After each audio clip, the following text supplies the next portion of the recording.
Welcome to your personal deep dive. Oh, yeah. Get ready to unlock the secrets of chess psychology and discover how these insights can give you an edge, Right. even if you've never played a game in your life. That's right. We're diving into Winning with Chess Psychology by Pal Benko and Bert Hochberg, Okay. a book that explores how understanding human behavior can be just as important as mastering chess tactics. Okay, let's unpack this. The book kicks off with a quote from chess legend Garry Kasparov. Right. The highest art of the chess player lies in not allowing your opponent to show you what he can do. Wow. That's a powerful statement. It really is. And what's fascinating is that this idea applies to so much more than just chess. Right. Think about negotiations, job interviews, even everyday interactions. Yeah. Wouldn't it be incredible to understand someone's true potential before they fully reveal it? Absolutely. Imagine the advantage you'd have if you could anticipate someone's next move. Right. Not just on the chessboard, Yeah. but in any situation. Exactly. And this book, through the lens of chess, Yeah. offers a unique perspective on how to do just that. We'll be exploring the psychological battles of some of the greatest chess champions, Okay. like Lasker, Alekhine, and Yeah. Fischer, Yeah. each with their own distinct approach to the game. I'm already intrigued. And speaking of different approaches, Sure. the book takes us back to a time when chess was played very differently. Yeah. Back then, Yeah. it was all about brute force attacks. Yes. It was almost like a physical fight on the board, Wow. with players prioritizing aggressive tactics over strategic thinking. Wow. But then came Wilhelm Steinitz, Okay. who revolutionized the game by introducing a more psychological approach. So Steinitz was the first to recognize the importance of the mental game. He was a pioneer in that sense. Steinitz believed that chess should be played based on the objective evaluation of the position. Right. Every move should have a clear, logical purpose. And understanding the psychology of the position was paramount. That makes sense. Yeah.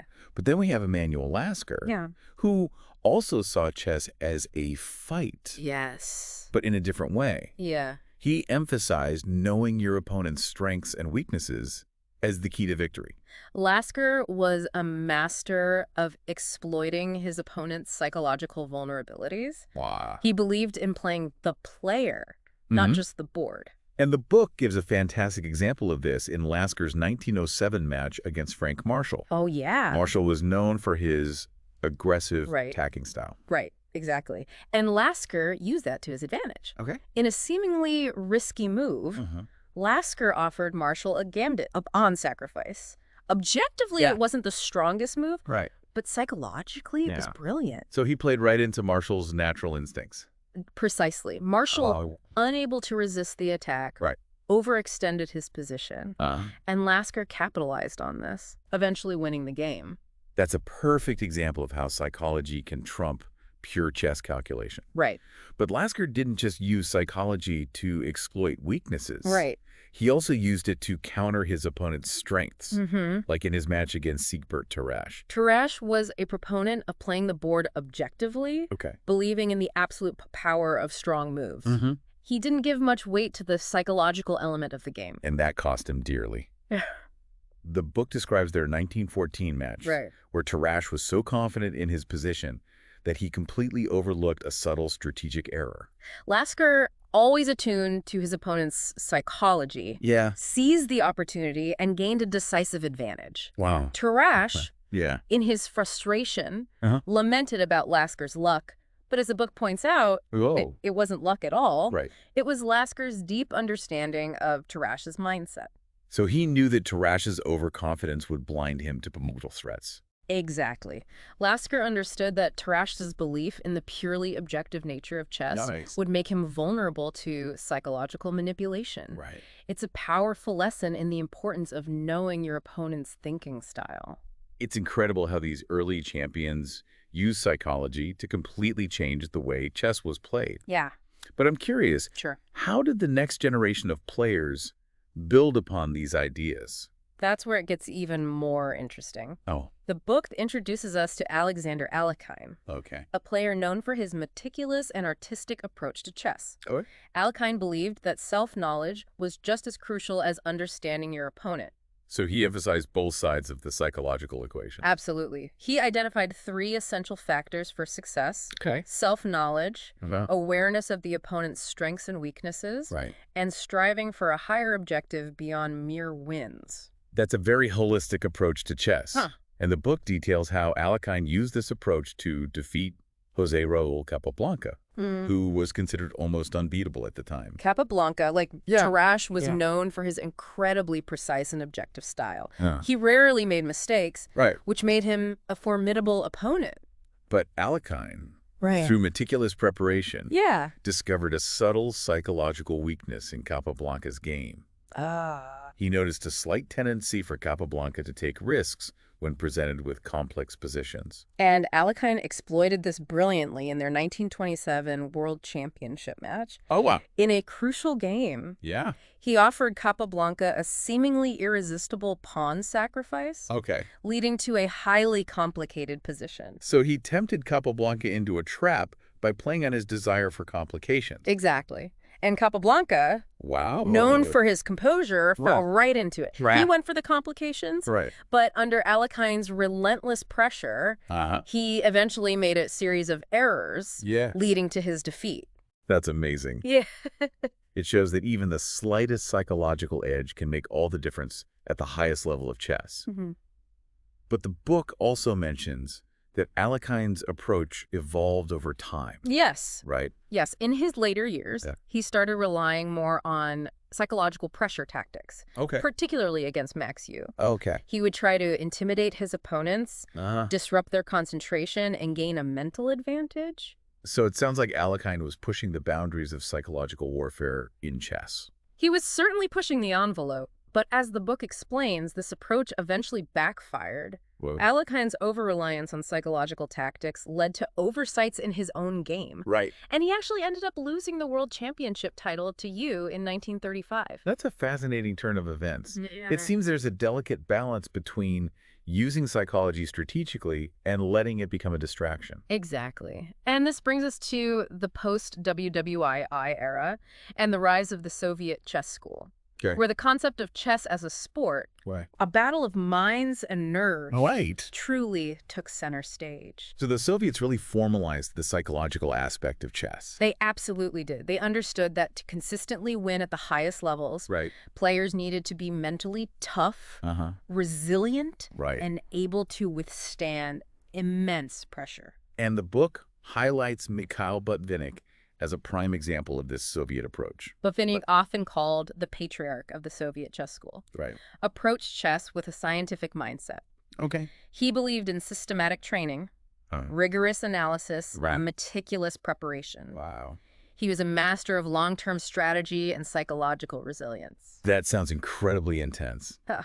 But the book also mentions that even Botvinnik's systematic approach had its limitations, Right. especially when he faced the unpredictable genius of Mikhail Tal. Tal, nicknamed the Magician from Riga, Yeah. was a force of nature. Wow. He played with incredible intuition, taking risks and sacrificing pieces in ways that seemed to defy logic.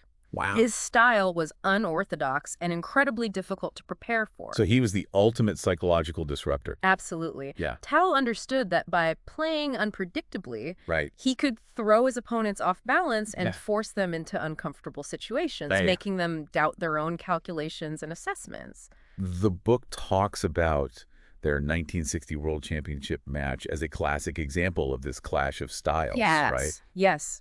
It was a fascinating battle. Yeah. Botvinnik, Yeah. with his meticulous preparation, Yeah. was completely thrown off by Tal's unconventional and seemingly chaotic play. Wow. There's a great example from Game 13 of that match. Okay. Botvinnik, Mm-hmm. so focused on analyzing concrete variations on the board, Right. missed a crucial psychological element. Oh. Tal's unwavering willingness to embrace risk and create chaos. So he was too caught up in the technical details to see the bigger psychological picture. Exactly. And this oversight led to a critical error by Botvinnik, Oh, wow. which Tal capitalized on to win the game Yeah. and eventually the Right. championship. It's amazing how Tal was able to weaponize psychology, Yeah. not just To exploit his opponent's weaknesses, Right. but also to create opportunities out of thin air. He was a true master of psychological warfare. Wow. He understood that chess is a game played on multiple levels. Right. The board, the clock, Wow. and most importantly, the minds of the players. So we've seen Botvinnik's emphasis on systematic preparation Right. and Tal's mastery of disruption. Yeah. What other psychological approaches did the Soviet school explore? Well, they also had Tigran Petrosian, Okay. another world champion known for his incredibly solid and defensive style. Okay. Petrosian was a master of prophylaxis, preventing his opponents from even creating threats. So he was playing a psychological game of attrition. Exactly. Petrosian would slowly constrict his opponent's positions. Right. Minimizing their options Right. and gradually squeezing the life out of their game. The book mentions that this approach proved to be particularly effective against Botvinnik. Right. Right. Yes. Yeah. Botvinnik, despite his meticulous preparation, Yeah. found himself increasingly frustrated by Petrosian's impenetrable defense. Wow. He couldn't find any cracks in Petrosian's armor, Mm-hmm. and his attacks would simply fizzle out. Wow. Petrosian's patience and resilience wore Botvinnik down psychologically, Yeah. eventually leading to his defeat. It's fascinating how these champions, Yeah. each with such distinct personalities and playing styles, Right. were all able to achieve success at the highest level by leveraging psychology to their advantage. And what's really remarkable is that these psychological insights aren't just for grandmasters. Right. They're applicable to anyone, Yeah. regardless of their skill level. So how can we, as Yeah. everyday people, Yeah. harness the power of chess psychology, both on and off the board? The book highlights several key areas. Okay. First and foremost, Yeah. physical and mental fitness are essential. Right. Even grandmasters, Uh-huh. despite their incredible mental abilities, Yeah. are still susceptible to stress, Right. fatigue, and the pressures of competition. And the book uses Samuel Reshevsky's costly blunder in his 1967 match against Bobby Fischer as a cautionary tale. Right. Right. Exactly. Reshevsky, Yeah. under immense time pressure, Right. missed a seemingly obvious move that would have secured him a win. Oh, wow. It's a stark reminder that even the most experienced players can succumb to the psychological effects of stress and fatigue. So maintaining a strong physical and mental state is crucial for making sound decisions, Yes, even when the pressure's on. absolutely. Another key element is knowing yourself and your opponent. Okay. Understanding your own strengths and weaknesses, Right. as well as those of your opponent, Right. allows you to tailor your approach accordingly. So it's about self-awareness and developing a keen sense of observation when it comes to your opponent. Precisely. And the book provides a very personal anecdote from Pal Benko himself to illustrate this point. Oh. He recounts a game against Gideon Stahlberg in 1962, Okay. where he was on the verge of victory, Mm-hmm. but became overly greedy, Yeah. missing a simple winning continuation. So even at the highest levels, emotions can cloud judgment and lead to costly mistakes. Absolutely. Managing emotions, Okay. especially under pressure, Yeah. is a crucial skill in chess and in life. Right. It's about staying calm, Oh, focused, right. making decisions based on logic rather than impulse. It sounds like there are a lot of parallels between chess psychology Yeah. and the mental game we all play in our daily lives. Absolutely. And the book emphasizes this connection throughout. Right. It highlights the importance of recognizing patterns in human behavior, Mm-hmm. understanding the natural style of your opponent, Right. and adapting your approach accordingly. So it's not just about knowing the moves on the chessboard, Right. but also about understanding the psychology of the person sitting across from you. Exactly. Just like Lasker exploited Marshall's aggressive tendencies, or Alekhine preyed on Capablanca's overconfidence, Right. we can use this knowledge of human psychology to navigate challenging situations in our own lives. This is incredibly insightful stuff. So we've seen how the greats used chess psychology to their advantage. Yeah. But I'm particularly interested in the book's discussion of time pressure. I think that's something we can all relate to, Right. whether we play chess or not. Time pressure is definitely a universal experience, whether it's a deadline at work, a last-minute scramble to get ready for an event, or Yeah. even just trying to cook dinner while the kids are running around. Yeah. We've all felt that sense of urgency and the mental strain it can create. Absolutely. And the book emphasizes that time pressure in chess isn't just about the external clock. Right. It's also about the pressure we inflict on ourselves. So it's that internal clock, that feeling of urgency that can make us rush our decisions and make mistakes we would normally make. Exactly. And the book argues that this self-inflicted time pressure is often the root cause of costly blunders. Oh. We start to doubt ourselves, second-guess our moves, Right. and make impulsive choices based on fear rather than logic. That makes perfect sense. Hmm. So how do we break free from this self-imposed pressure? What does the book suggest? The first step is to recognize the source of your time pressure anxiety. Okay. Are you afraid of losing? Yeah. Are you trying to calculate too many variations when a simpler approach would suffice? Are you getting distracted by external factors? Right. Once you understand the why, you can start to develop coping mechanisms. It's like figuring out what triggers that feeling of panic. Right. And then developing strategies to manage it. Precisely. And the book offers some practical strategies. Okay. One suggestion is to simplify your game, avoiding unnecessary complications. Right. Focus on making clear, logical moves that don't require extensive calculation. It's almost like taking a step back, decluttering the board in your mind to regain a sense of control. Exactly. Another suggestion is to develop a better sense of time management. Okay. This involves learning to allocate your time wisely, making quick decisions when necessary, and avoiding getting bogged down in lengthy analysis when time is scarce. So it's about finding that balance between thinking deeply and acting decisively. Absolutely. And remember, even if you do find yourself in time trouble, don't panic.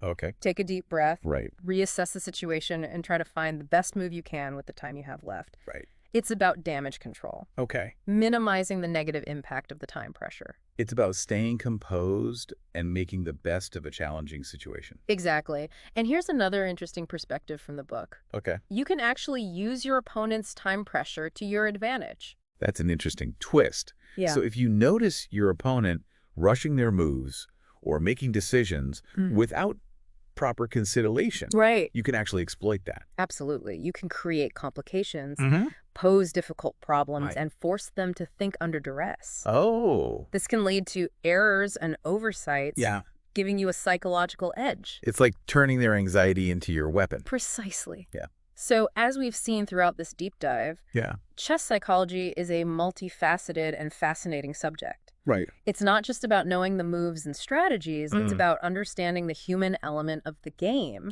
the mental battles that take place both on and off the board. We've explored how understanding your opponent's psychology, managing your own emotions, and dealing with pressure can give you a significant advantage. Not just in chess, but in life as well. And while technology has certainly changed the game, with computers now capable of playing at superhuman levels, the human element remains central to chess. That's a really important point. Yeah. Even in our age of artificial intelligence, the psychological game, the battle of wits and nerves, will always be at the heart of human competition. Absolutely. So as we wrap up this deep dive, I challenge you to observe the psychological game being played in your own life. Pay attention to your own tendencies, your reactions under pressure, and the subtle cues that reveal the thoughts and motivations of others. By becoming more attuned to these psychological dynamics, we can not only improve our decision-making and problem-solving abilities, but also gain a deeper understanding of ourselves and the people around us. Think about it. Are you more of a Lasker, a Tal, a Budvinnik, or perhaps a Petrosian? What are your strengths and weaknesses? What are your psychological triggers? By exploring these questions, you can unlock a whole new level of self-awareness and develop strategies to navigate the complexities of human interaction with greater skill and confidence. This deep dive has been a fascinating journey into the world of chess psychology. It's amazing how a game that's played on a small board with just 32 pieces can reveal so much about human nature and the intricacies of the human mind. And the beauty of it is that these insights can be applied to countless aspects of our lives. By learning from the chess masters, we can become more strategic thinkers, better decision makers, and more insightful individuals, both on and off the board.